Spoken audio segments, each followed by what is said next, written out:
Et peut-être que le cas d'usage qu'on va identifier, en fait, il se répond avec un petit logiciel ou un petit script Python tel qu'on sait les faire depuis il y a 5-10 ans, bien avant l'IA générative. Et finalement, ça répond aussi aux besoins. Donc en fait, pourquoi s'embêter à aller vers de l'IA, à être dépendant, à payer je sais pas combien d'abonnements par mois. Donc déjà, avant de se poser sur la question de l'IA, peut-être prendre de l'altitude, pas arrêter l'IA comme outil par défaut, mais de se dire, ok, la problématique c'est ça, on a besoin de quoi en face, on a besoin de ça, bah, peut-être qu'il n'y a pas d'IA dedans. Bonjour à tous et bienvenue dans AI Experience, le podcast qui démystifie l'intelligence artificielle. Je m'appelle Julien Rodelsperger et nous allons découvrir comment l'IA est en train de changer le monde. Et pour cela, j'ai le plaisir d'être accompagné par Enzo Fragal, fondateur d'Odyssea, qui accompagne les entreprises, les dirigeants et les étudiants dans l'appropriation concrète de l'intelligence artificielle. Mais aujourd'hui, on va surtout parler d'un sujet qui nous intéresse, qui est la question de la souveraineté de l'intelligence artificielle. Bonjour Enzo, merci de participer à cet épisode d'AI Experience. Comment vas-tu? Ça va bien, merci beaucoup. Bonjour à tous et merci pour l'invitation. Bah écoute, avec plaisir. Alors Enzo, on va parler évidemment d'IA, on va parler de données, on va parler de souveraineté des données. Mais avant ça, j'aime bien en savoir un peu plus sur mes invités avant de plonger dans le grand bain de l'IA. Enzo, tu as quel âge? Tu viens d'où? Et ils faisaient quoi tes parents? Alors, bah, j'ai 25 ans, je suis du sud de la France, dans l'Hérault, vers Montpellier, plus précisément Agde. D'accord. Mon père tient un bar, du coup, dans la ville, localement, mais avec une forte saisonnalité touristique puisqu'on est une station balnéaire. Et ma maman était assistante maternelle avant sa reconversion IA, parce que ça fait quelques années qu'elle me voit me régaler dans le domaine et elle a sauté le pas. D'accord. Donc a priori, pas une famille spécialement dans le monde de la tech ou dans le monde de l'entreprise. Non, pas du tout. Non, c'est ça. Non, vraiment pas. Ok, parfait. Bah écoute, on va commencer par une petite définition simple. Enzo, c'est quoi pour toi une IA souveraine et pourquoi c'est important de se préoccuper de ces questions et de ces enjeux de souveraineté? Alors, avant de parler d'IA souveraine, moi j'aimerais bien parler du concept de souveraineté globale. La souveraineté, en fait, c'est de manière plus simple, c'est juste le fait d'avoir le choix. Aujourd'hui, par exemple, quand on veut faire une recherche sur Internet, alors on commence à avoir du coup l'utilisation de ChatGPT, d'autres IA, etc. Mais jusqu'à il n'y a pas si longtemps que ça, c'était Google le leader du marché. Et donc on n'était pas souverain face à la recherche, dans le sens où il y avait un monopole de marché qui était opéré par Google. Donc à l'IA, il s'applique le même concept. La souveraineté, c'est le fait d'avoir le choix. Et donc, pour avoir ce choix, bah, il faut pas dépendre d'un seul organisme. Il faut pas non plus que ces données soient, comment dire, à la portée de n'importe qui. Parce que du coup, à partir de ce moment-là, bah, il peut y avoir des dérives, des utilisations non volontaires. Enfin, c'est des choses qu'on commence à voir sur le marché.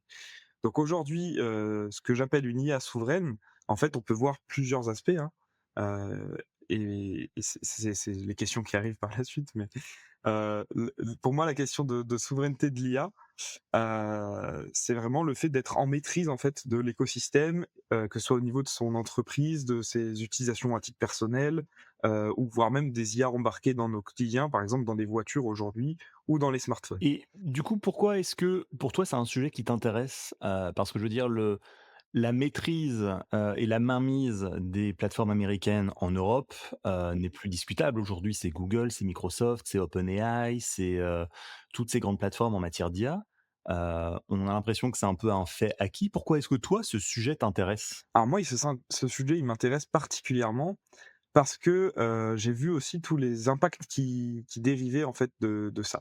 Aujourd'hui, on est environ sensibilisé sur le fait que, bah, n'importe quel outil informatique aujourd'hui consomme de l'énergie, de l'électricité, de l'eau et ben, l'IA consomme, énormément également.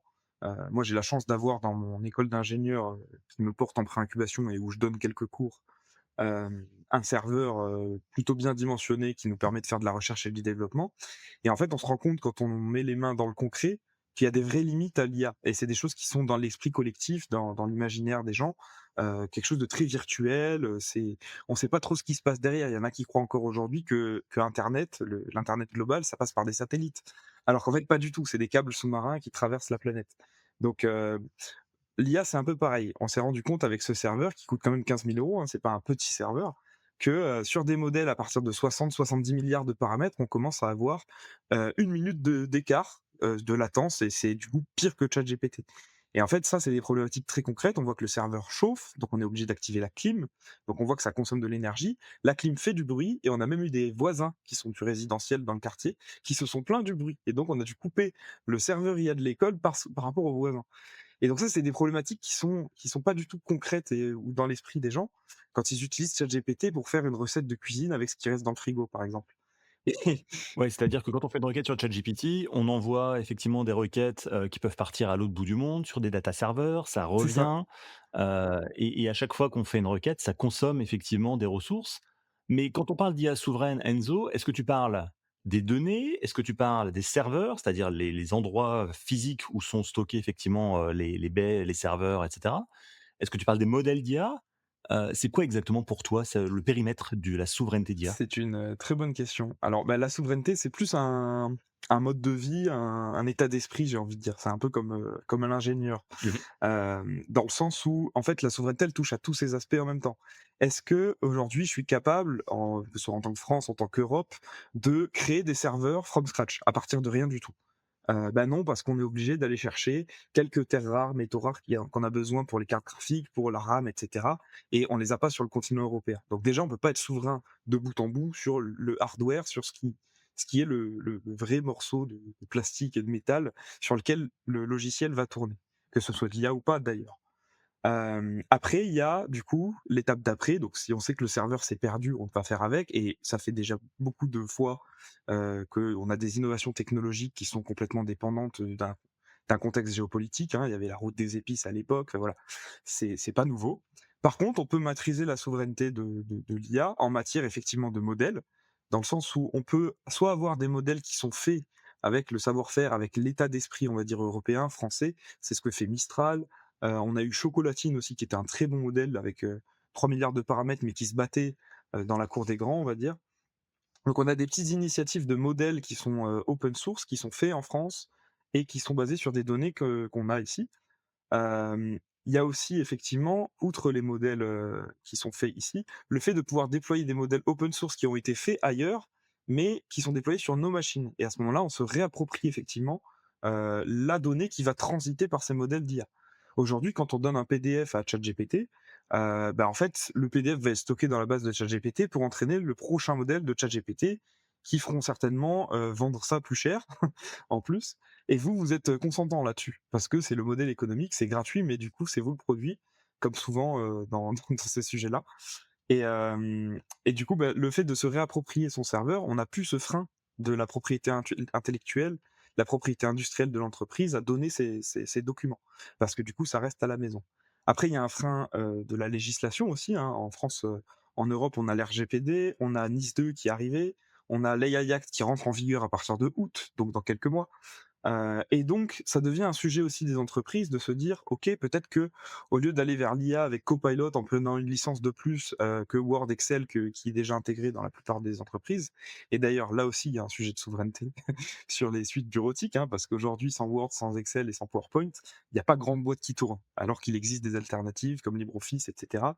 C'est d'ailleurs le sujet de la semaine au niveau du gouvernement, français, mais à l'heure où on parle en tout cas. Mais donc effectivement sur le fait d'avoir son propre modèle déployé sur ses serveurs, même si on n'est pas capable de les produire, c'est déjà un pas de plus vers la souveraineté. Mais il faut quand même reconnaître un truc, c'est que, alors j'entends bien ce que tu dis, mais si tu veux chercher des solutions alternatives, globalement, ça reste assez compliqué. Je veux dire, tout le monde connaît ChatGPT, c'est facile d'utilisation, c'est devient une commodité aujourd'hui. Mmh. C'est quoi les solutions alternatives, à, ces modèles-là? Alors, on parlait de Mistral, Mistral qui est effectivement français, mais qui est aussi avec des capitaux étrangers. Est-ce que pour toi, Mistral, c'est la solution, souveraine aujourd'hui, quand on est en France, en tout cas? Je pense que pour le public, ça peut l'être. Je pense que pour le tout public, utiliser Mistral plutôt que de ChatGPT, ça peut donner des bons résultats pour les problèmes du quotidien, pour les gens que je vois parfois dans le train demander combien de co co à ChatGPT comment on fait pour aller d'une gare de Montpellier à la gare TGV qui est à l'autre bout. Voilà, au lieu d'utiliser Google ou Google Maps, bah, il y en a qui se mettent à utiliser ChatGPT pour ça. Je dirais pas que c'est un bon usage, mais malheureusement ça arrive, donc faut faire avec. Pour ces usages-là, Mistral peut très bien répondre, il y a pas de souci. Mistral peut aussi être une très bonne solution pour les entreprises et c'est pour ça qu'on a eu, pas mal de boîtes du CAC 40 qui ont préféré s'engager avec elle, que ce soit pour l'impact RSE, pour la souveraineté, parce qu'il y a un autre aspect qu'on n'a pas discuté sur les données et cetera, c'est la géopolitique. Aujourd'hui, on a effectivement les États-Unis d'Amérique qui prennent des décisions, géopolitiquement, internationalement discutables, pour dire le moins. Et beh, peut-être que sous Cloud Act, qui est, du droit américain, portatif à l'étranger, tout comme la RGPD l'est chez nous en Europe, peut réquisitionner les données, des fournisseurs d'IA, américains, à tout moment. Et donc, bah, si dedans il y a des données d'entreprise, des secrets défense parce que le ministère de l'armée utilise ChatGPT, bah, à ce moment-là, on peut avoir des problèmes. C'est le cas aussi des données de santé, par exemple. Le jour où on a la capacité en tant qu'espèce de créer une arme biologique, par exemple, sur des données de santé, d'un pays ou d'une civilisation, et ben, on peut s'entraîner dessus. Et aujourd'hui, les données des Français, en termes de santé, elles sont toutes chez Microsoft. On n'est pas souverain là-dessus. Et donc, là où on n'a pas de souveraineté, on est dépendant de un, et aussi on a des risques. C'est quoi le problème pour une entreprise qui utilise, par exemple, ChatGPT, au quotidien? Que ce soit avec une licence pro ou une licence perso? Parce qu'il y a aussi la question du ce qu'on appelle le shadow, AI, qui est en gros une utilisation, non régulée, un employé, un salarié qui utilise l'IA sans le dire à son boss, avec un compte perso gratuit et cetera. C'est ça. C'est cette faille pro perso que, bon, en tant qu'entrepreneur, on connaît bien, toi et moi, mais qui n'est pas vraiment définie au niveau des logiciels pour les salariés qui se disent que, bon, pour faire un petit Excel au bureau, finalement, que j'utilise le copilot de la boîte parce que c'est souvent la solution retenue, malheureusement, ou parce que il y a ChatGPT ou autre chose qui est payé par la boîte, mais qu'on préfère utiliser Gemini à titre perso. Et ben, du coup, on va utiliser effectivement son outil, son abonnement, son smartphone personnel pour des tâches du boulot. Et ça, c'est toléré à l'usage des ordinateurs, mais de moins en moins, parce qu'il commence à avoir des audits 27001 pour avoir certains contrats, parce que ça commence à rentrer dans la culture d'entreprise qu'il y a un vrai risque au niveau de la cybersécurité une fois que vous travaillez dans des boîtes, et a fortiori quand on commence à monter les échelons. Donc effectivement, le problème, si une entreprise voit ses données transiter par ChatGPT ou quoi, c'est des pertes de propriété intellectuelle et finalement une perte de facteurs différenciants au prix des concurrents. Moi, j'ai travaillé dans une société où on avait eu, donc une société de logiciels de services, on avait eu des développeurs qui avaient utilisé ChatGPT pour coder, une feature, pour le client, et au final, lors du point trimestriel, ils l'ont dit qu'ils avaient utilisé ChatGPT, que ça leur permettait d'aller plus vite et cetera, et le client final s'est opposé à ça, a demandé à virer les 4 développeurs qui avaient utilisé ChatGPT parce qu'ils avaient signé dans le contrat de service, une clause de tiers de confiance sur les données qui n'a pas été respectée, parce que du coup, ils ont fait fuiter les données clients. Et ça en est suivi une semaine plus tard, d'un bannissement de ChatGPT pour tous les développeurs au niveau du groupe, de plus de 50 000 collaborateurs. Donc, c'est un vrai sujet pour les entreprises, et pour leurs prestataires, et c'est aussi un sujet pour, la survie à long terme, on va dire. Donc les risques, c'est quoi exactement? Ça va être, des données confidentielles qui se retrouvent, sur les serveurs d'OpenAI, de Google? Ça va être, quoi? Est-ce qu'il y a des vrais risques tangibles, pour les entreprises ou pour les particuliers? Bah, aujourd'hui, par exemple, je sais pas, vous voulez faire un tableau récapitulatif des commerciaux pour savoir qui prend quelle prime en fonction des contrats. Mmh. Et ben malheureusement, sur cet Excel, il y a aussi le nom, le prénom de l'employé, son adresse, son numéro de téléphone, son adresse personnelle. Tout ça, c'est des données sensibles. Et donc, si elles arrivent sur les serveurs de ChatGPT, Claude ou autres, elles peuvent être réutilisées. Et à ce moment-là, c'est vous, en tant qu'employeur, qui devenez la personne fautive dans ce cas-là. Et donc, il peut y avoir effectivement des sanctions légales et éthiquement, c'est également discutable. À moins d'utiliser les versions payantes du coup, parce que les versions pro, logiquement, les données, ne sont pas utilisées pour les entraînements. Quand on utilise la version pro, effectivement, on peut, avoir le choix sur où vont vos données. Alors après, Mmh. ils s'engagent à le dire et c'est écrit sur le contrat, mais on sait jamais vraiment ce qu'ils font, donc déjà, il y a une part de doute à avoir.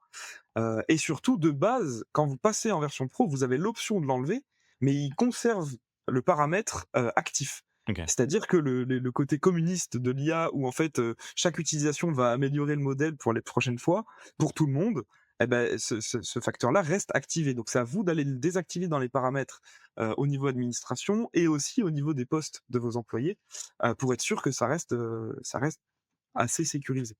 Après, un autre endroit où ça peut être, très crucial d'avoir un problème sur la souveraineté au niveau de l'IA, c'est par exemple les appels d'offres.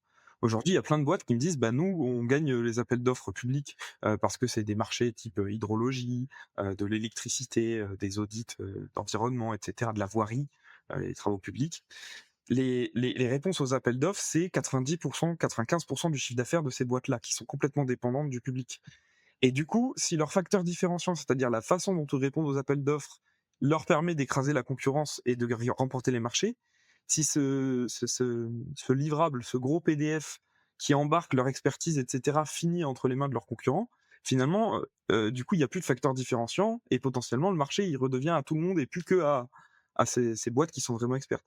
Donc il y a un vrai sujet sur certains domaines de criticité de la donnée. C'est pas le cas partout, je suis d'accord aussi, mais sur ces cas-là, il faut être très vigilant, et il faut du coup un encadrement et un manifeste, par exemple, une charte, de l'utilisation de l'IA dans Je le disais en l'entreprise, quoi. introduction, Enzo, tu vois, tu accompagnes des entreprises, des dirigeants, des étudiants. Quand tu parles à toutes ces personnes, des questions de souveraineté, qu'est-ce qu'ils en disent?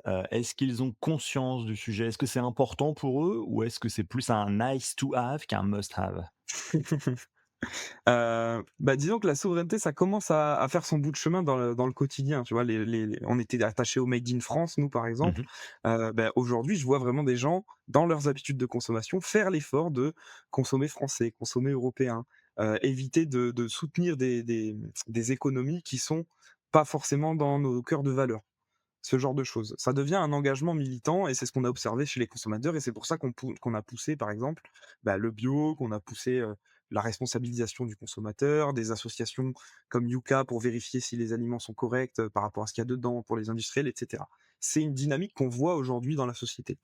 Après, Hem, il y a vraiment de tout en fait en face. C'est-à-dire qu'il y a des dirigeants qui vont dire: «Moi, la sécurité, la cybersécurité, peu importe, j'estime que ça fait partie du risque de base de l'entrepreneur et donc je suis prêt à en assumer les frais et les pots cassés si jamais il m'arrive quelque chose. C'est pas une proposition de valeur à laquelle je suis sensible». Il y a des personnes qui sont dans cette situation et donc la souveraineté va pas être, on va dire au cœur de leur sujet, parce que justement ils considèrent que le coût d'opportunité à ne pas aller vers l'IA est plus important que le risque associé à céder sa propriété intellectuelle et éventuellement perdre du marché. Donc ça, c'est un premier point de vue que j'ai rencontré. Après, il y a quand même, beaucoup de personnes aussi qui se disent, «Bah, mince, en fait, j'aimerais bien faire du souverain, j'aimerais bien faire de l'open source, mais on n'a pas les compétences en interne». Techniquement, c'est vrai que ça demande de mettre un peu les mains dans le cambouis. Alors quelqu'un de bien curieux qui se forme, qui va peut-être faire un petit peu de veille, regarder deux trois tutos sur YouTube, il peut tout à fait déployer son modèle open source, de manière souveraine pour son entreprise et se faire un peu élève moteur de la boîte sur ces sujets-là. C'est vraiment aujourd'hui de plus en plus accessible. Comme tout, en fait, toute l'information est de plus en plus accessible. À l'époque, de mes parents, il fallait aller dans une bibliothèque, un lieu physique, trouver le bon livre et c'est là qu'on avait la bonne information, il fallait prendre le temps de la digérer et de la lire. Aujourd'hui, on a accès, déjà depuis Wikipédia, à l'intégralité de l'encyclopédie de l'espèce humaine et donc ça a décuplé les capacités pour ceux qui savent bien l'utiliser. Et ce qu'on observe, c'est que du coup, ça pousse les gens sur les extrêmes. Ceux qui savaient pas trop se débrouiller avant se débrouillent encore moins bien, et à l'inverse, ceux qui savent se débrouiller s'en sortent mieux. Et ben l'IA, elle vient encore plus accentuer ça, dans le sens où on a réussi à digérer toutes les pages Wikipédia de manière synthétique. Et maintenant, quand on pose une question, on le sait et ça va nous dire en trois, quatre phrases et de la manière dont nous on comprend chacun, de manière personnalisée, la définition ou l'information qu'on vient chercher. Enzo, est-ce que l'open source fonctionne aussi bien que les modèles propriétaires quand on parle d'intelligence artificielle? Alors l'open source a de plus en plus le vent en poupe aujourd'hui, et d'ailleurs on a des confirmations au niveau, on va dire, de la scène mondiale avec, l'exemple de Yann Lequin qui est l'ingénieur en IA français de chez Meta qui est parti et a dit: «J'en ai marre des LLM». Donc les LLM, c'est la technologie derrière, ChatGPT, Claude et cetera. C'est une mentalité un peu de grosse brute, hein, on va pas se le cacher. On va lui donner plein de PDF, plein de documents, on va faire tourner un modèle pendant 3 semaines sur, l'équivalent d'une ferme ou d'une usine de serveurs et ça va nous pondre un modèle qui sait faire un petit peu de tout en mode, tout terrain. Ça marche bien pour convaincre le public, pour des sujets de recherche, pour des sujets globaux où on a besoin de cette vision, voilà, un peu grand ensemble. Mais en fait, on se retrouve à avoir des choses qui ont énormément de paramètres en termes de modèles, qui sont très complexes à faire tourner, très coûteux donc en énergie, et en eau et donc, en plus en ce moment l'énergie ça coûte assez cher, très coûteux économiquement. Et à la fin, c'est tout ce qui importe aux dirigeants et à la plupart des consommateurs, c'est l'économie, c'est combien ça coûte, quoi. Donc, aujourd'hui, l'open source peut répondre à certaines problématiques, quand c'est bien utilisé, dans le sens où, avec moins de paramètres, mais des paramètres déployés aux bons endroits, on peut arriver à faire des grandes choses. Notamment si on rajoute des documents d'entreprise, parce qu'on n'a pas peur de, faire confiance justement, puisque tout reste maîtrisé dans un périmètre qu'on connaît bien, à la maison ou avec un partenaire de confiance sur le serveur. Donc typiquement, Je prends l'exemple du support client en entreprise. C'est un cas, on va dire, d'usage, assez standard en entreprise, parce que du coup, on a déjà beaucoup de données, parce qu'il y a aucune boîte qui tourne sans des clients, donc le support client fait partie de ça. On a des données sur le client, on a déjà des processus parce que c'est quelque chose qui est déjà répondu et on a de la trace écrite et des années d'expérience sur le sujet. Donc c'est un bon cas d'usage pour l'IA. Bah, aujourd'hui, si vous utilisez un grand LLM qui fait un petit peu de tout, alors oui, il va savoir faire un petit peu de support client d'entreprise. Ça a été, peut-être 5 ou 10 des milliards de paramètres sur les 700. Mais il y a aussi plein d'autres paramètres qui font que, on sait que, je sais pas moi, Mercure, c'est la planète la plus proche du Soleil, que Tartampion, ça rime avec Harpagon et encore sur la sémantique, c'est peut-être pas ça, mais il y a plein de paramètres qui vont être sollicités pour autre chose que du support client d'entreprise et du coup, c'est autant de capacités, de calcul qu'on va solliciter pour rien. Et donc c'est très peu efficace en fait, c'est un peu comme un moteur thermique. Aujourd'hui, l'essence, elle embarque un certain volume d'énergie et en réalité, on en récupère que 25 à 30 grand maximum. Donc c'est très peu efficace et c'est un peu ce que je reproche au LLM. À l'inverse, si on prend un système expert, un petit modèle de langage, donc un SLM ou un MLM, qui lui par contre est spécialisé expert sur le support client qui n'a mangé que ça, et bien on se retrouve avec quelque chose d'une très grande qualité, sur laquelle on va pouvoir rajouter des documents d'entreprise, comment fonctionne au niveau des process, des exemples, et éventuellement même des bases de données employées, parce que du coup ça reste chez nous, et on va pouvoir capitaliser dessus à rivalité avec un LLM. Ça demande un peu plus de mise en place, mais derrière on a beaucoup moins de risques, c'est plus économique, c'est plus écologique également. Et c'est quoi les solutions techniques et technologiques qui existent alors aujourd'hui, en open source, en IA générative? Il y avait, Meta, hein, qui avait lancé, Llama, mais qui n'était pas complètement au point si ma mémoire est bonne. Mistral qui Ouais, c'est qu'ils ont maquillé ça en lancement marketing, mais je crois que c'est parce que le modèle avait c'est ça. fuité alors qu'ils comptaient de toute façon le commercialiser comme les autres. Mais aujourd'hui, même ceux qui font des modèles, typiquement, payants, que ce soit ChatGPT, Google, Claude et cetera, ils ont aujourd'hui des alternatives en open source également. OK. Je prends l'exemple de Gemini pour Google, par exemple, bah, Google a sorti Gemma, je crois que c'est 24 milliards de paramètres. Bah, c'est un modèle, moyen qui tourne sur des petites machines et qui suffit pour la plupart des usages, en fait. Sauf que du coup, c'est déployé chez nous. Donc, ça peut être une bonne alternative. Nous, c'est celle qu'on utilise au niveau de mon école, pour les enseignants et pour les quelques étudiants qui sont, sur la spécialité data IA que j'accompagne. C'est un modèle tout terrain qui fonctionne très bien aujourd'hui et pourtant, c'est Google qui le fait. Mais une fois qu'on a le modèle et qu'on l'a téléchargé, qu'il est sur notre machine, il peut être complètement en mode avion et ça tourne et ça fonctionne. C'est ce que j'allais te demander, physiquement, les données, elles sont où? Elles sont stockées où? Dans un serveur, dans une école, dans une entreprise, ce qu'on appelle le on-prem en fait? Exactement, bah, alors moi aujourd'hui, j'arrive à capter des clients qui veulent un petit peu de tout et les modèles économiques sont à définir sur l'IA puisqu'on est au début. Mmh. Donc c'est toujours un petit peu sportif, faut redoubler d'agilité, mais pour le moment ce que je tombe, comme client, c'est soit des clients qui ont déjà fait le choix du on-premise, et qui ont du coup leur propre serveur et il faut les accompagner sur le déploiement, soit c'est des personnes qui veulent aller vers ça et on le fait ensemble en fait. Et alors parfois il n'y a pas forcément, la compétence ou l'endroit où placer le serveur physiquement, donc à ce moment-là on s'en fie à un tiers de confiance. Je pense à OVH, je pense à Scaleway, je pense à Hostinger aussi qui fait un package avec N8N qui est l'orchestrateur IA open source. Donc voilà, il commence à y avoir des solutions sur le marché clés en main pour des personnes débutantes, parce que c'est souvent le cas du dirigeant, hein. Le dirigeant, l'IA, c'est le cadet de ses soucis entre guillemets. Lui, il voit la rentabilité, l'opportunité, et surtout il voit ses collègues y aller, et donc il se dit mince, il faut absolument que je prenne le train en marche, sinon je vais peut-être passer à côté de la grande révolution du siècle. Donc il y en a qui le font un peu à contre-cœur, sous le coup de la pression, qui mettent des sommes qui sont folles ou parfois complètement ridicules. Mais aujourd'hui, j'attire des clients qui ont la plupart du temps leur propre serveur et donc je déploie chez eux. Moi, je m'imaginais avoir, besoin d'avoir mon propre serveur et de faire de la location et de faire un complément de revenu avec un package entier. Pour le moment, j'ai pas eu le cas d'un client qui était dans ce domaine-là. Est-ce qu'il y a aujourd'hui des métiers ou des secteurs d'activité où, l'open source, la souveraineté, c'est indispensable? Genre, il y a pas de discussion à avoir. Si on utilise de l'OpenAI, grand public ou autre, c'est vraiment une faute professionnelle. Ça serait quoi selon toi? Bah, déjà, il y a tous les sujets qui sont, sensibles, au niveau de comment dire? De la défense. Ouais. Donc le ministère des Armées, par exemple, quand je suis allé pitcher devant eux, bah oui, j'allais pas faire fuiter le pitch ou les noms des personnes sur un modèle, donc je me suis mis sur un cybercafé à Paris. J'ai déployé mon modèle en local sur mon laptop, je me suis branché parce que ça consomme un petit peu d'électricité quand même, hein, mais c'est juste que c'est moi qui la paye et c'est sur la grille énergétique française. Donc là aussi, il y a une économie, on va dire, en termes de carbone par rapport à des grilles énergétiques qui, elles, sont au fioul, au pétrole, au gaz de schiste ou autre. Donc déjà, il y a ça. Mais effectivement, du coup, j'avais travaillé sur ma propre IA en local, c'était sur mon ordi en mode avion et ça tournait très bien. Ça devient une faute professionnelle aujourd'hui, heu, dans le sens où, bah, typiquement les collectivités, elles ont fait le choix de la souveraineté là pour les suites, Office et cetera. Heu, Ça devient aussi une faute professionnelle dans le secteur public d'utiliser ces outils-là, effectivement. Parce que encore une fois, par avec je pense, le secteur public, c'est beaucoup d'enseignement en France. Tous les enseignants, ils ont des enfants mineurs à leur, responsabilité. Et donc s'il arrive d'avoir des problèmes avec ces personnes-là, avec leurs identités, parce qu'on a fait des corrections avec eux, avec l'IA ou quoi, ça peut poser souci. On a eu aussi des dérives, par exemple, de Gemini qui avait répondu à un étudiant qui faisait ses devoirs de 13 ans, heu: «Tu n'es qu'une tâche dans l'univers, tout ça c'est de ta faute, tu n'es qu'un sale humain, s'il te plaît meurs».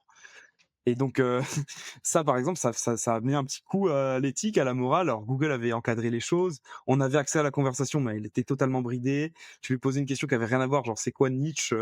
Et il te dit: «Je peux pas répondre, je suis qu'une IA», c'est un sujet trop sensible pour moi. Donc on a eu des dérives, on va dire, là-dessus et donc ça a nourri un peu le débat.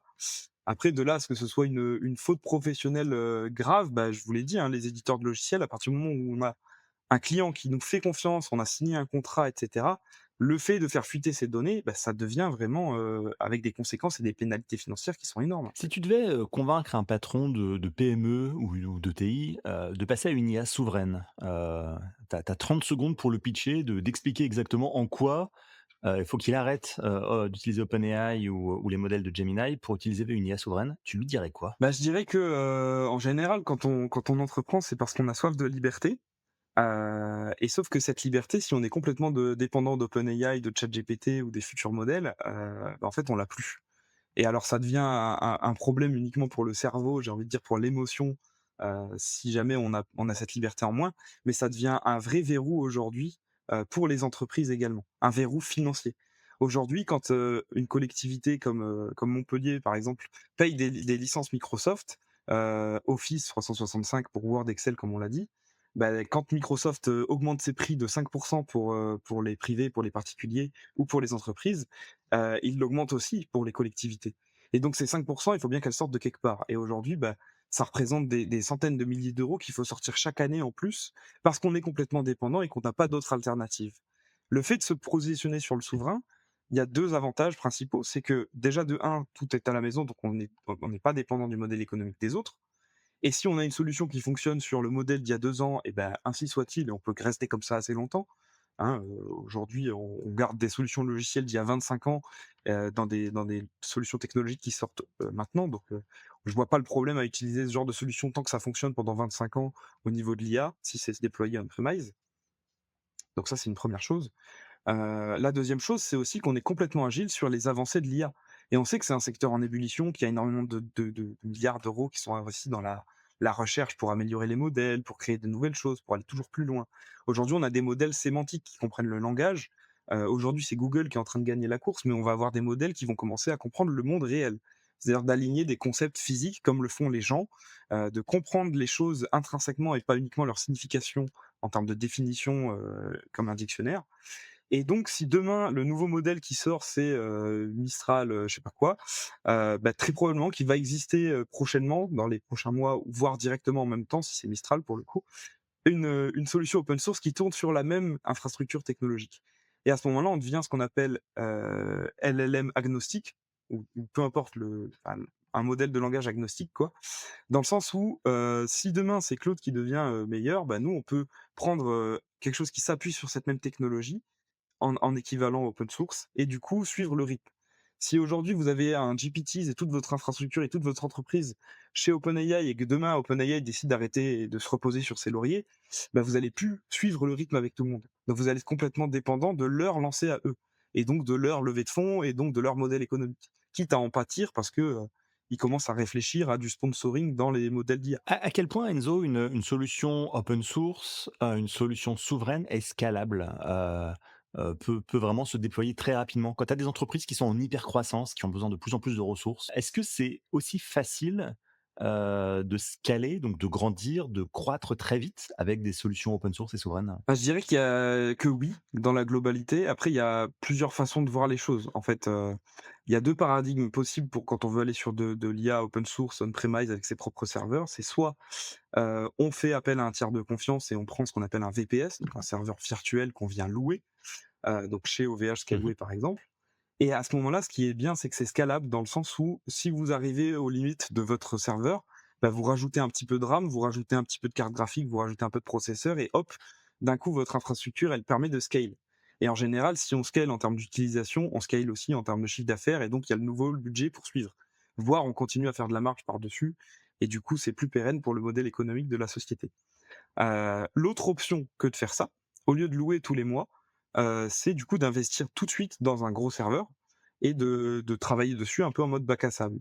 Et aujourd'hui, je ne sais pas ce qu'il en est, dans les autres pays, mais en tout cas en France, en Europe, il commence à y avoir des vrais programmes avec beaucoup de soutien financier pour investir dans des serveurs, payer les bons prestataires et aller vers l'IA en tant qu'entreprise. Et ce qu'il y a de plus intéressant encore, je trouve, et c'est comme ça que je le vends moi aussi quand je discute du sujet, aujourd'hui, le serveur à 15 000 € dont je vous ai parlé tout à l'heure, si je veux prendre l'équivalent chez OVH ou Scaleway, c'est à peu près les mêmes prix. C'est 1 100 € hors taxe par mois de location. Autrement dit, au bout de 12 mois, c'est-à-dire 1 an, c'est quasiment le prix du serveur qui est amorti. Donc en fait, aujourd'hui, en termes d'entreprise, d'un point de vue financier, ça n'a aucun intérêt de louer son propre serveur quand on peut l'acheter en face. Alors oui, il faut générer l'équivalent de 12 mois de trésorerie juste pour le serveur, mais encore une fois, c'est amorti comptablement. Enfin, il y a des façons de s'y retrouver. Vous récupérez la TVA aussi. Enfin, ça peut être une bonne opportunité justement de limiter les coûts et les abonnements à venir par rapport à ceux qui vont prendre la location. Mais il faut aussi les compétences humaines pour, faire l'administration du serveur, du réseau, la cybersécurité, les mises à jour et Tout à cetera. fait. Et c'est malheureusement le frein qui existe aujourd'hui. Alors après, pareil, il y a des subventions et il y a des aides sur le fait d'aller payer des prestataires qui vont Mmh. vous accompagner dans cette démarche. Mais de toute façon, en fait, même si vous faites appel à ChatGPT, il va vous falloir quoi? Un formateur pour ChatGPT pour rester, au courant des nouvelles choses. Il va falloir mettre en place quelqu'un ou alors nommer la DSI, voire recruter quelqu'un qui va gérer l'administration des comptes. Donc en fait, c'est des problématiques qu'on retrouve également, quand on va juste prendre, un modèle, sur le marché. Heu et puis de toute façon, vu la place de l'IA et les retours sur investissement qu'on est capable d'aller chercher quand on s'y prend bien, et j'insiste là-dessus parce qu'on a quand même, l'étude du MIT qui disait que 95 des boîtes investissaient à perte sur l'IA avec aucun ROI. Donc quand on s'y prend bien, qu'on part du besoin, qu'on part d'un point de douleur des collaborateurs pour garantir une adoption, et bien à ce moment-là, de toute façon, il faut investir dans l'IA avec un emploi, enfin un ETP au moins, qui est maître sur le sujet. Ou alors trouver les élèves moteurs dans l'entreprise qui vont être capables de porter cette vision, mettre en place un groupe de travail, avoir une dynamique, peut-être des cafés IA ou des visios toutes les 2 3 semaines, pour parler aux collaborateurs, pour créer une vraie mouvance. C'est ça qui manque aujourd'hui.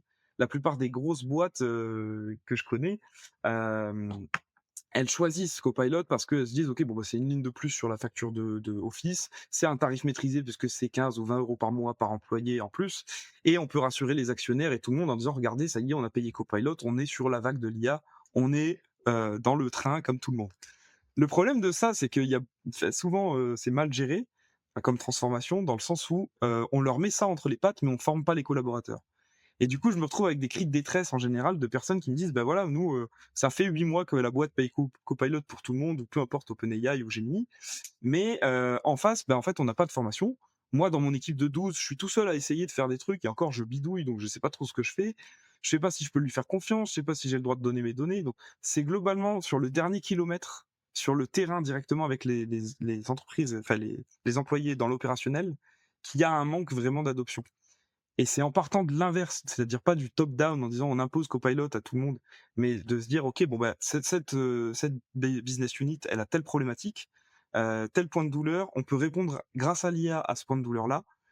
Et ensuite seulement on va pouvoir mesurer des gains en productivité, des gains de temps, peut-être un gain de qualité aussi sur les services ou les produits qu'on livre à nos clients et ce genre de choses. Il y avait une étude qui est sortie, fin 2025 de Deloitte, donc grand cabinet de conseil, sur le décalage qui existait entre les investissements faits par les entreprises dans le monde de l'IA et les gains de productivité qui n'étaient pas là justement. Donc ça rejoint un peu ce que tu disais en disant les entreprises investissent parce qu'il faut investir, mais derrière, effectivement, on n'a pas toujours les bons cas d'usage ou ça se retrouve pas encore sur le terrain, à court terme, en termes de gains de productivité, en termes d'efficacité et cetera.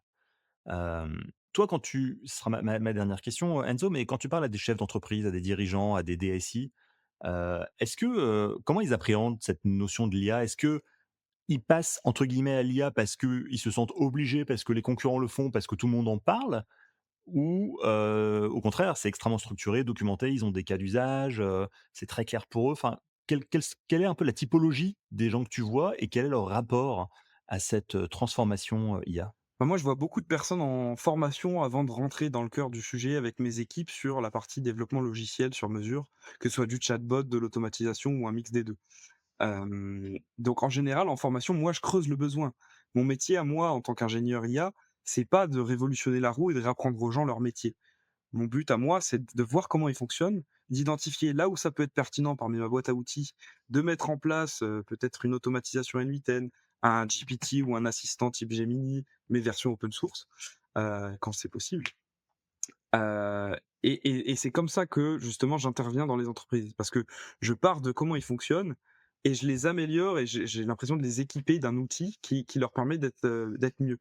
Donc soit ça vient directement de la part de la personne que je suis en train de former et c'est mon but en tant que enfin, quand je suis dans des séances d'acculturation ou quoi, d'essayer de créer cette gymnastique mentale, de se dire: «Ah ouais, ici, c'est typiquement un endroit où ça peut être utile parce que j'ai compris que l'IA, c'était utile dans tel cas». Et à ce moment-là, on se focalise dessus et on les accompagne pour mettre en place quelque chose, ouais. Est-ce que tu as déjà eu des cas où, par exemple, les dirigeants insistent pour, mettre de l'IA dans une tâche spécifique, mais tu te rends compte qu'en fait, s'il y avait pas d'utilité, c'était pas possible, c'était contre-productif, voire ça allait coûter plus d'argent que ça allait en rapporter? Ouais, j'ai eu affaire à certaines problématiques comme ça où en fait, avant que je vienne en formation, ils se disent: «Ouais, mais là, on va mettre en place l'IA pour ça, donc ça ira bien». Et au final, à la fin, ils se disent: «Ah ben non, là, en fait, on est obligé de se faire violence» entre guillemets, d'avoir cette rigueur, dans nos habitudes et dans nos process, de le faire à la main parce qu'on peut rien faire de plus avec l'IA. Par contre, à tel endroit où je l'avais pas du tout soupçonné, ça va nous être utile.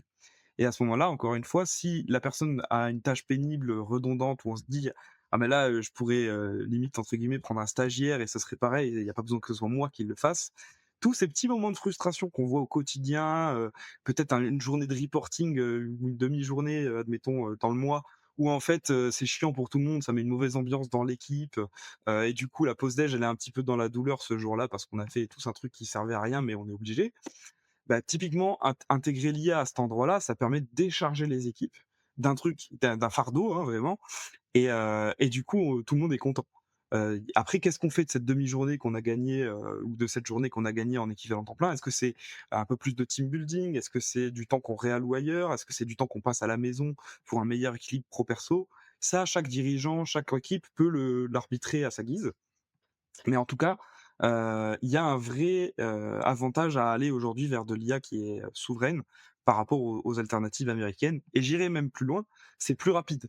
Moi, j'ai beaucoup de personnes qui me disent: «Ah ouais, c'est chiant, il faut faire un compte de nouveau pour accéder à Claude ou à Gemini, pour garder les choses. Après, j'ai perdu mon mot de passe. Après, j'ai pas créé le compte Google avec l'adresse du boulot. Du coup, je suis obligé de faire un micmac bizarre». Il y a plein de freins qu'on se rend pas compte quand on en arrive aujourd'hui sur un fournisseur d'IA sur le marché. Moi, j'ai fait, le travail, on va dire, de recherche et de développement pour empackager toute la partie souveraine dans un seul, fichier, on va dire, de déploiement et donc en fait, moi, quand j'arrive en entreprise, j'ai un disque dur sur lequel j'ai une image, Docker, pour ceux qui connaissent, et cette image Docker, elle inclut du N8N en starter pack, du OpenWebUI qui est un ChatGPT en termes d'interface graphique, qu'on peut connecter soit aux clés API du coup de ChatGPT parce qu'on paye un abonnement et à ce moment-là, ça peut être un bon compromis parce qu'on n'envoie que, on va dire la traduction des PDF et pas le PDF lui-même au modèle d'IA. Donc c'est un premier entre 2 vers de la réappropriation de ces données et de la souveraineté.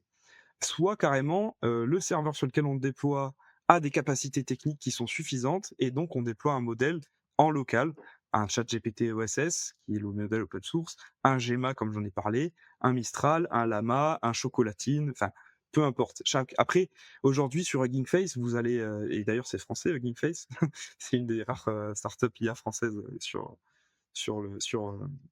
le marché, il y a des entreprises, il y a des chercheurs, il y a des étudiants qui créent des modèles spécifiques sur, je sais pas moi, dimensionner les panneaux solaires d'un toit, peut-être, trouver s'il y a de la pollution dans les sols, enfin, du support client en entreprise. Il y a des modèles comme ça spécifiques qui sortent tous les jours sur Hugging Face, que vous pouvez télécharger, tester, qui sont gratuits. Et une fois qu'on a mis en place cette chose avec cette barrière technique qui est pas si grande, en fait, les équipes, elles sont autonomes, quoi. D'accord, parfait. Bah, écoute, merci beaucoup Enzo. Alors, on arrive bientôt à la fin de notre épisode. Avant de conclure, je te propose de faire un petit exercice très concret. Si les auditeurs ne devaient retenir que 3 choses de notre échange, qu'est-ce qui serait vraiment utile dès demain, hein? Du concret, hein, pas de théorie, pas d'autopromo, des actions, des conseils pratiques.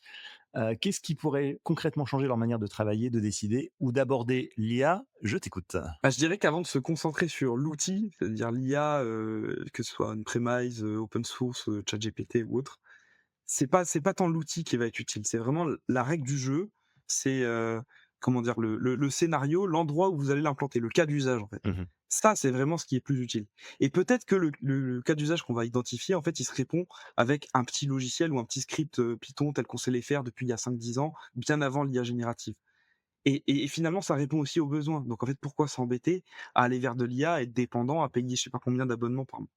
Donc déjà, avant de se poser, sur, la question de l'IA, peut-être prendre de l'altitude, pas arrêter l'IA comme outil par défaut, Mmh. mais de se dire: «OK, la problématique, c'est ça. On a besoin de quoi en face? On a besoin de ça, bah, peut-être qu'il y a pas d'IA dedans». OK, Voilà, ça, c'est parfait. la Ça, première c'est chose. numéro un. Numéro 2. La deuxième chose, c'est qu'il faut y aller petit à petit. Nous, on a un mot d'ordre en informatique et tu le sais aussi, c'est l'agilité. Ça sert à rien d'avoir une feuille de route où on va se dire pendant 2 ans, on va faire ça, telles étapes et à la fin, on a un bâtiment livré. Ça marche bien dans le BTP, ça marche pas du tout dans l'informatique parce que souvent, on va se rendre compte au bout de 2-3 mois qu'on a oublié un écran dans l'interface, qu'on a oublié de prendre en compte que le super administrateur, il doit pas voir la même chose que l'administrateur sur le logiciel, enfin voilà. Et donc, on travaille en agilité. C'est-à-dire que, on va faire des points réguliers avec le client et on va lui présenter ce qu'on a fait. Eux, ils vont nous dire ce qui va pas, on corrige et on avance comme ça petit à petit. Et ben, l'IA, c'est pareil. Si on veut vraiment aller vers l'IA, ça sert à rien de se lancer dans, les jardins de Babylone, version, 2026. Heu, on va faire un petit truc, on va voir si ça marche, on va aider les gens à l'utiliser, on va le corriger et une fois qu'on a ce petit truc qui tourne bien et qui est en automatique et qui est bien implanté dans l'entreprise, on va construire autour. Un peu en avant dans le processus, un peu en après dans le processus. Peut-être on peut faire un truc parallèle pour traiter un cas qui n'est pas traité actuellement, mais tout commence par un petit truc sur lequel on va aller choper du ROI rapidement Mmh. pour se convaincre que l'IA est une bonne solution et pour vérifier qu'il y a bien le retour sur investissement en face pour l'entreprise et que les employés l'utilisent correctement. Parfait. Donc ça, c'était le deuxième, agilité, et le troisième dernier conseil? Et le troisième dernier conseil, bah, c'est de pas se fermer les chakras, je dirais. Aujourd'hui sur l'IA, voilà, il y a tout le monde qui va vous vendre un petit peu de tout. Il y a des gens qui faisaient pas de l'IA il y a 3 ans, qui se disent maintenant, bah, l'IA, c'est cool. Ils vendent 2 fois plus cher, 2 fois plus vite et ça marche. Donc moi, je même si vous n'êtes pas expert en IA, quand vient la question de choisir un prestataire, de choisir peut-être un fournisseur ou quoi, bah, de réfléchir: «OK, mais si demain ça marche pas, qu'est-ce que je fais?» C'est arrivé chez Claude, il y a eu des problèmes de serveur ou quoi et qu'est-ce qui se passe quand quel est le cas dégradé? Comme un hôpital, en fait. Un hôpital, s'il y a pas de service informatique, il faut quand même que les patients, ils puissent continuer à récupérer leur traitement et cetera et ben là, c'est la même chose. Votre entreprise, c'est un peu comme un hôpital. Si jamais il y a un problème sur un fournisseur et que vous êtes complètement dépendant de ChatGPT pour tourner, bah, du coup, vous êtes marron, quoi. Donc avoir un cas dégradé, un cas de sortie, peut-être la même chose avec un modèle plus petit et on attendra 5 minutes au lieu de 1 et c'est pas grave, mais on aura quand même une réponse d'IA parce qu'on a un plan B, bah, c'est finalement de préparer l'après et être prêt à toute éventualité. Parce qu'aujourd'hui, des pannes sur Cloudflare, des pannes sur des serveurs, ça arrive tous les jours, ça va pas arriver, ça va pas aller en s'arrangeant, vu la situation mondiale. Donc, pensez à la sortie, pensez aux cas dégradés, pensez à comment on faisait avant, et ça m'en coûte de le dire, hein, en tant que professionnel du numérique, mais peut-être garder 2-3 post-it, quelques papiers pour quand même continuer à fonctionner comme on le faisait d'habitude. Trop bien, parfait. Bah, merci beaucoup Enzo. Alors à la fin de chaque épisode, l'invité du jour doit répondre à une question posée par l'invité précédent. Est-ce que tu es prêt? Oui, je sais pas trop à quoi m'attendre, mais on va voir. Alors en attendant d'écouter la tienne, je te laisse écouter celle d'Alexandre Pasquiou, qui est fondateur de Neuralk AI, une start-up deep tech parisienne. On écoute sa question. Ce serait quelles convictions importantes as-tu, abandonnées ces dernières années et qu'est-ce qui t'a fait changer d'avis?